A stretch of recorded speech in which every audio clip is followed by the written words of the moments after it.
ऐसे तो बहुत से अनुभव होते थे, पर वो जो एक अनुभव हमें शेनपुर में हुआ, बड़ा दिव्य अनुभव।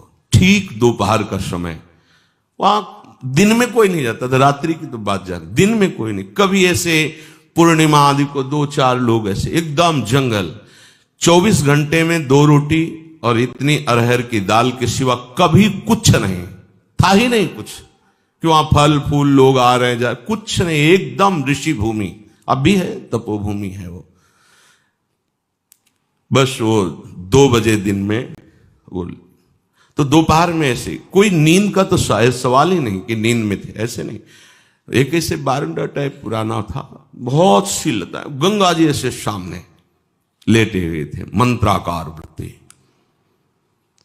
ऐसी एक दिव्य सुगंध आई जो आज तक हमने कहीं वो सुगंध बाह्य में नहीं देखी। ऐसा लगा कहां से, मतलब सौरभ का जैसे कोई प्रवाह आ रहा हो, और जैसे जैसे सुगंध वो घ्राणेंद्रिय से अंदर आ जाती है, जैसे नशा चढ़ रहा हो। थोड़ी देर में जड़ता शरीर में आ गई, हिल नहीं सकते, एकदम जड़ शरीर, एकदम आंख खुली हुई है, पूरी चेतना है, ऐसे भी नहीं कर सकते, बिल्कुल सीधे लेटे हुए। और ऐसे लेटे लेटे गंगा जी के दर्शन हो रहे थे।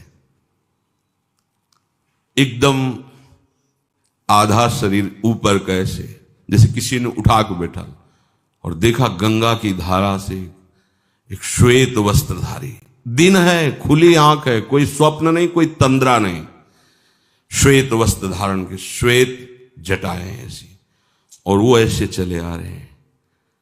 देख रहे आए और गोद में से सर रखा, ऐसे ऐसे कर रहे, मस्तक को इतनी हम का इन्हीं के अंग से शौरावा, और कुछ बोले थोड़ी देर।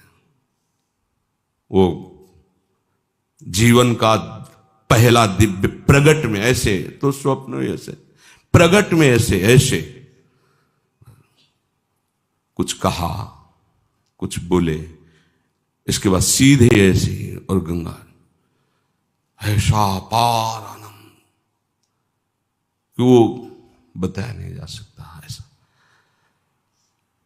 जब आप उस सीमा को पार कर जाएंगे जहां कहीं किसी से अपनापन नहीं, शरीर से भी नहीं, वहां सैकड़ों बिच्छी ऐसे घूमती थी जैसे काले चींटे घूमते ना, भूरे काले चींटे, ऐसे बिच्छियां घूमती थी, बिच्छखा पर सांप, कई तरह, जंगल पुराना, गंगा जी का एकदम किनारा ना, कभी भी कुछ भी हो सकता है वहां।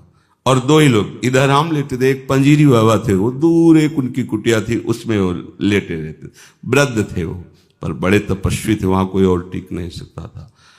अनुभव, अपनापन जब तक शरीर से, तब तक दिव्यता का अनुभव नहीं।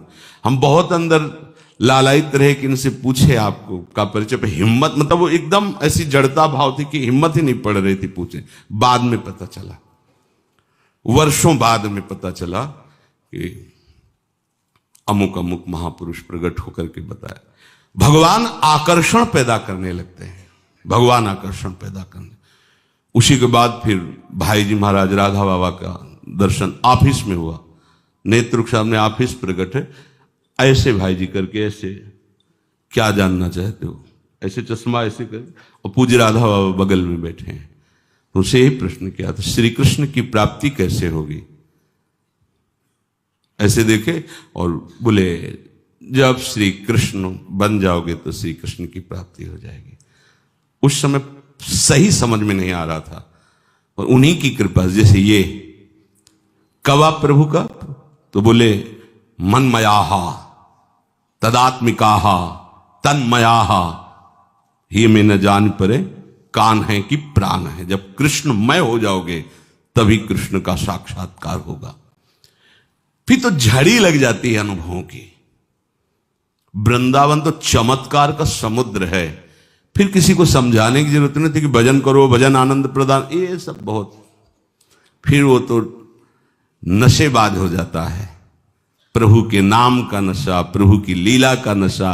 देखो नशा कहने में लगेगा कि कैसी बात, आशा बसन व्यसन, व्यसन में नशा, व्यसन याति नहीं रघुपति चरित होए तहाँ सुनहि, यही आशा है, यही उनका जीवन है और यही उनका नशा है। क्या जहां भगवत चरित्र हो रहे वहां जाकर उनको सुनना या भगवत चरित्र गायन करना।